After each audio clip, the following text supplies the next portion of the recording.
How's it going, everybody? Welcome to another edition of The Opinion. As I always like to say, everybody has one. What's yours?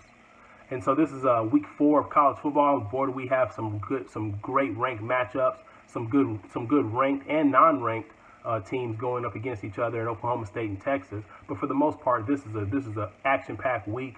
Good games all day, all throughout the slate. So I picked out another 5 games this week to tell you guys about. Overall, my record this year is 8-2. So I went 4-1 last week. Washington State was the one that proved me wrong. So kudos to Washington State going on the road, taking care of Houston. But as I told you guys, I'm not going to be wrong very much. My record so far since I've been doing this season is 8-2. 8 games correct, only 2 games incorrect through 2 weeks. So now we're going on the 3rd week, but this is week 4 of college football. So let's get right into it because I don't have a lot of time, and I know you guys don't have a lot of time either. First game on the docket coming to you guys 11 a.m. Eastern Time, Central Standard Time, 12 p.m. Eastern Standard Time. And this is going to be Florida versus Tennessee coming to you 11 a.m. on ESPN.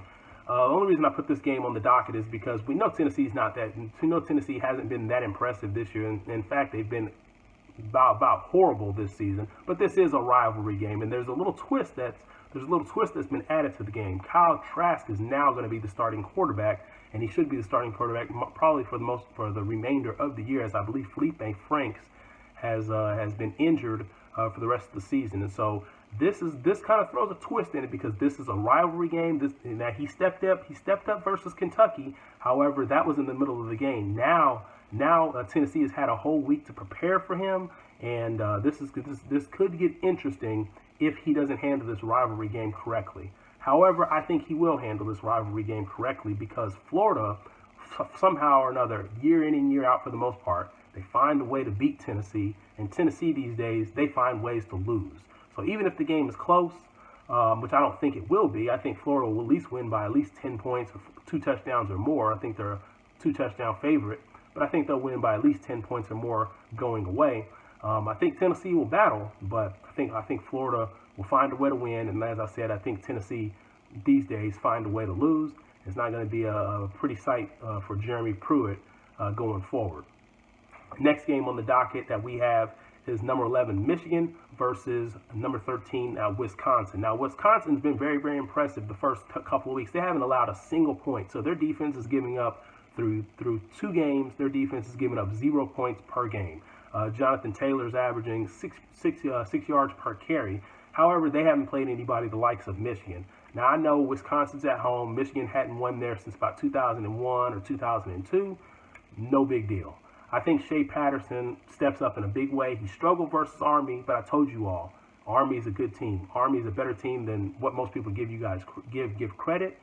And I think the key to this game is going to be, I think Shea Patterson steps up in a big way, but the key to this game, I think, Michigan would rather play in a knockout, drag-out defensive game. I'm giving Wisconsin's defense respect. I think their defense is good. Although they haven't played anybody, hold somebody to 0 in 2 straight weeks is a tall task. So they haven't played anybody, but I think Michigan, they would prefer to play against a team that doesn't have a whole lot of athletes outside of the running back, and they would prefer to play this game in a phone booth as they're going to play against Wisconsin. And hey, Harbaugh's under pressure. He's under pressure to do well this year, and I think because of that pressure, you've got him backed into a corner, and you're going to see Harbaugh's teams respond the way that they should. So remember, Michigan, I think, has better players than Wisconsin, but I think they win this game because of the style that Wisconsin's bringing to the table. They're not trying to run in a track meet. They're just trying to play in a phone booth, and I think that will make the difference. I've got Michigan in this game. Number 8, Auburn, traveling out to Kyle Field to take on Kellen Mond, Jimbo Fisher, and Texas A&M. You know, I just hadn't really been that impressed with Texas A&M. I know this is Jimbo Fisher's 2nd year. The big things are supposed to happen this year, but I don't see it. I think Bo knows, and I'm not talking about Bo Jackson. I'm talking about Bo Nix. And I think Bo Nix, Whitlock is averaging, I can't remember the exact yards per carry, but Whitlock's off to a great start with Auburn, and he's really taking the pressure off of Bo Nix, who's a true freshman with Auburn. And as I said, Bo knows that he's going to get that win. And like I said, I'm not talking about Bo Jackson, I'm talking about Bo Nix. And I think Auburn takes care of Texas A&M because I think they're just an overall better team, and they bring much more of a rushing attack. And like I said, I'm not really that impressed with Kellen Mond this year. I think he's kind of regressed this year, and so I think that A&M will fall to Auburn, and Auburn will keep on rolling with their playoff hopes, and Texas A&M's playoff hopes will be over, but they can still hope to play for a solid bowl game as we get later on into the season. Oklahoma State versus Texas. And this game is coming to you at 6:30 Central Time on ABC, 7:30 Eastern Time on ABC. Oklahoma State taking on number 12 Texas Longhorns. Now, Oklahoma State, they're coming in with a three-headed monster. They got Spencer Sanders, Chuba Hubbard, Tylan Wallace. I mean, they got players at each level, quarterback, running back, and receiver. And Texas is coming in, as we all know, that Texas is no stranger to this spotlight. They did play LSU earlier in the season, losing to LSU, but LSU's a good team. And I think the difference in this game is, although Chuba Hubbard, I believe he's averaging over 7 yards per carry, maybe up to 9 yards per carry, but I want to say he's averaging 7 yards per carry. Although OSU has brought together a great running attack, a great passing attack, their quarterback Spencer Sanders likes to get into the running game a little bit as well to provide some support to Chuba Hubbard. I think Texas wins this game. I know Oklahoma State has dominated Texas over this last decade for the most part, but I think Texas wins, and here's why. If you look at that LSU game, LSU really didn't run the ball all over Texas. They passed the ball over Texas. And I think what Texas is going to make Oklahoma State do, I think they're going to neutralize Chuba Hubbard. And I think what's going to happen is they're going to make Spencer Sanders they're going to make Oklahoma State a one-dimensional team. It's going to cause Spencer Sanders to be able to have to make the passes to keep his team in the game. And this is going to be his first big game, his first big-time game on the road. And I don't think that he's going to be able to deliver. I think in time he will with more experience. But I don't think he's going to be able to deliver just yet, because I think Texas has the better players. They're more physical. And then, I mean, you're not going to be able to stop the Sam Ehlinger to Colin Johnson.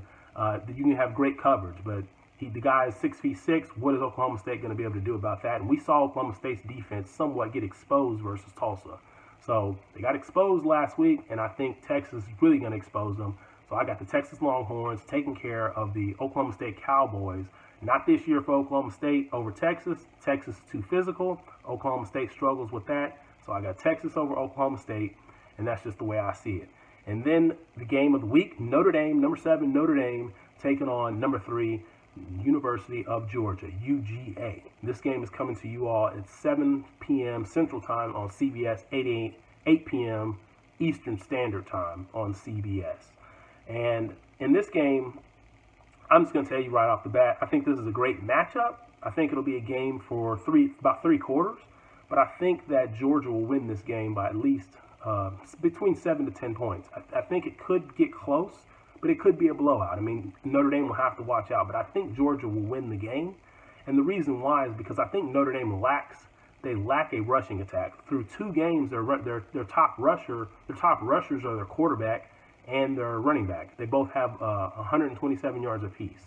And on the other side, Georgia, they've got Jake Fromm, but they've also got Swift. And the running back Swift, he's averaging 9 yards per carry, albeit they haven't played anybody. They haven't played anybody like Notre Dame. However, I think Georgia, they have the athletes and they're ready. They will be ready on Saturday night to take on the Notre Dame Fighting Irish. So I think the difference in this game is that Georgia will easily make Notre Dame a one-dimensional team, similar to what Texas will do to Oklahoma State, and they're going to force Ian Book to make the passes. And I think at that moment in time, the athletes of Georgia, too many 5-star recruits, the athleticism, they're going to overwhelm Notre Dame in the spots where Notre Dame is a little bit less athletic, and that's going to be out on the outside at the skill positions, cornerbacks, wide receivers, running backs. This is going to be the difference in the game, and I've got Georgia winning between the hedges versus Notre Dame. Now, Notre Dame's hopes, if they keep the game close, or even if they just lose one game, their hopes won't be dashed here. But this is going to leave them less error moving forward, as they will lose to Georgia. So these are the games that I've got. Like I said, everybody has an opinion. What is yours? I'd like to hear from you. Leave your comment, like, subscribe, and I'm out of here.